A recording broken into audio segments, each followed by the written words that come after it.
ಎಲ್ಲರಿಗೂ ನಮಸ್ಕಾರ. ಇವತ್ತು ಬ್ಯಾಚುಲರ್ಸ್ಗೆ ಪಿಜಿಲಿ ಹಾಸ್ಟೆಲಲ್ಲಿ ಇರೋರಿಗೆ ಒಂದು ಸೂಪರ್ ತಿಂಡಿ ಹೇಳ್ತೀನಿ.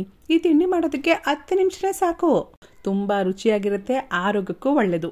ಈ ತಿಂಡಿ ಯಾವುದು ಅಂದರೆ ಗೊಜ್ಜವಲಕ್ಕಿ. ಈ ಗೊಜ್ಜವಲಕ್ಕಿ ಮಾಡೋದಕ್ಕೆ ಬಿಲ್ವಾ ಕಂಪ್ನಿಯಲ್ಲಿ ನಿಮಗೆ ಗೊಜ್ಜವಲಕ್ಕಿ ಇನ್ಸ್ಟೆಂಟ್ ಪ್ರೀಮಿಕ್ಸ್ ಪೌಡರ್ ಸಿಗುತ್ತೆ. ಇದರಲ್ಲಿ ಯಾವುದೇ ರೀತಿ ಪ್ರಿಸರ್ವೇಟಿವ್ಸು, ಕೆಮಿಕಲ್ಸು, ಸಕ್ಕರೆ, ಬೇರೆ ಹಾನಿಕಾರಕ ವಸ್ತುಗಳು ಯಾವುದನ್ನೂ ಹಾಕಿಲ್ಲ. ಎಲ್ಲ ನ್ಯಾಚುರಲ್ ಪದಾರ್ಥಗಳಿಂದ ಮನೆಯಲ್ಲಿ ಹ್ಯಾಂಡ್ಮೇಡ್, ಹೋಮ್ ಮೇಡ್.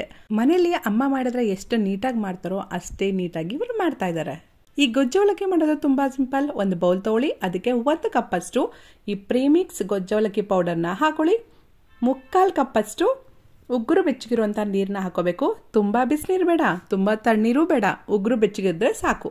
1 ಕಪ್ಗೆ 3/4 ಕಪ್ಪಷ್ಟು ನೀರು ಬೇಕು. ನಾನಿಲ್ಲಿ 3/4 ಕಪ್ಪಷ್ಟು ಗೊಜ್ಜವಲಕ್ಕಿ ಪೌಡರ್ ತೊಗೊಂಡಿದ್ದೆ, ಅದಕ್ಕೆ ಅರ್ಧ ಕಪ್ಪಷ್ಟು ನೀರು ಹಾಕ್ಕೊಂಡಿದ್ದೀನಿ. ಕನ್ಫ್ಯೂಸ್ ಮಾಡ್ಕೋಬೇಡಿ. ಓಕೆ, 1 ಕಪ್ಗೆ 3/4 ಕಪ್ಪಷ್ಟು ನೀರು ಬೇಕು. ಆ ಅಳತೆನ ಫಾಲೋ ಆಗಿ.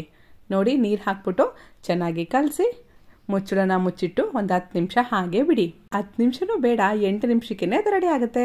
ನೋಡಿ, 8 ನಿಮಿಷಕ್ಕೆ ಹೀಗಾಗಿದೆ. ಆವಾಗ ಒಂದ್ಸಲ ಚೆನ್ನಾಗಿ ಕಲಸಿ. ಅಷ್ಟೇ, ನಮ್ಮ ಹೆಲ್ದಿ ಗೊಜ್ಜವಲಕ್ಕಿ ತಿಂಡಿ ರೆಡಿ ಆಗುತ್ತೆ. ನೋಡಿದ್ರಲ್ಲ, 8ರಿಂದ 10 ನಿಮಿಷದೊಳಗೇನೆ ಹೆಲ್ದಿ ಗೊಜ್ಜವಲಕ್ಕಿ ತಿಂಡಿ ರೆಡಿ ಆಗುತ್ತೆ.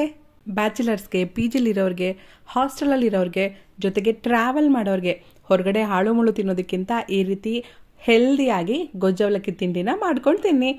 ಈ ಗೊಜ್ಜವಲಕ್ಕಿ ತುಂಬ ಹೆಲ್ದಿ, ಜೊತೆಗೆ ಟೇಸ್ಟ್ ಕೂಡ ಸೂಪರ್ ಆಗಿರುತ್ತೆ. ಒಂದ್ಸಲ ಟ್ರೈ ಮಾಡಿ. ಅವರ ನಂಬರ್ ಕೊಟ್ಟಿದ್ದೀನಲ್ವಾ, ಅದಕ್ಕೆ ಕಾಲ್ ಮಾಡಿ ಆರ್ಡ್ರ್ ಮಾಡ್ಕೊಳ್ಳಿ. ಈ ಬಿಲ್ವಾ ಕಂಪ್ನಿಯಲ್ಲಿ 20ಕ್ಕೂ ಹೆಚ್ಚಿನ ಪೌಡರ್ಸ್ಗಳಿದೆ. ಹೋಮ್ ಮೇಡ್, ಹ್ಯಾಂಡ್ ಮೇಡ್, ಎಲ್ಲ ನ್ಯಾಚುರಲ್ ಆಗಿ ಪ್ರಿಸರ್ವೇಟಿವ್ ಫ್ರೀ ಆಗಿ ಮಾಡ್ತಾ ಇದ್ದಾರೆ. ಅದ್ರ ಬಗ್ಗೆ ನಾನು ನೆಕ್ಸ್ಟ್ ವಿಡಿಯೋಸಲ್ಲಿ ತಿಳಿಸ್ಕೊಡ್ತೀನಿ. ವಿಡಿಯೋ ಇಷ್ಟ ಆಯ್ತಾ? ಹಾಗಾದರೆ ಲೈಕ್ ಮಾಡಿ. ನಿಮ್ಮ ಫ್ರೆಂಡ್ಸಲ್ಲಿ ಜಾಸ್ತಿ ಟ್ರಾವೆಲ್ ಮಾಡೋರಿಗೆ, ಪಿ ಜಿಲಿರೋರಿಗೆ, ಹಾಸ್ಟೆಲಲ್ಲಿರೋರಿಗೆ ಅಥವಾ ಬ್ಯಾಚುಲರ್ಸ್ಗೆ ಈ ವಿಡಿಯೋನ ಶೇರ್ ಮಾಡಿ. Thanks for watching. ಸರ್ವೇ ಜನ ಸುಖಿನೋ ಭವಂತು.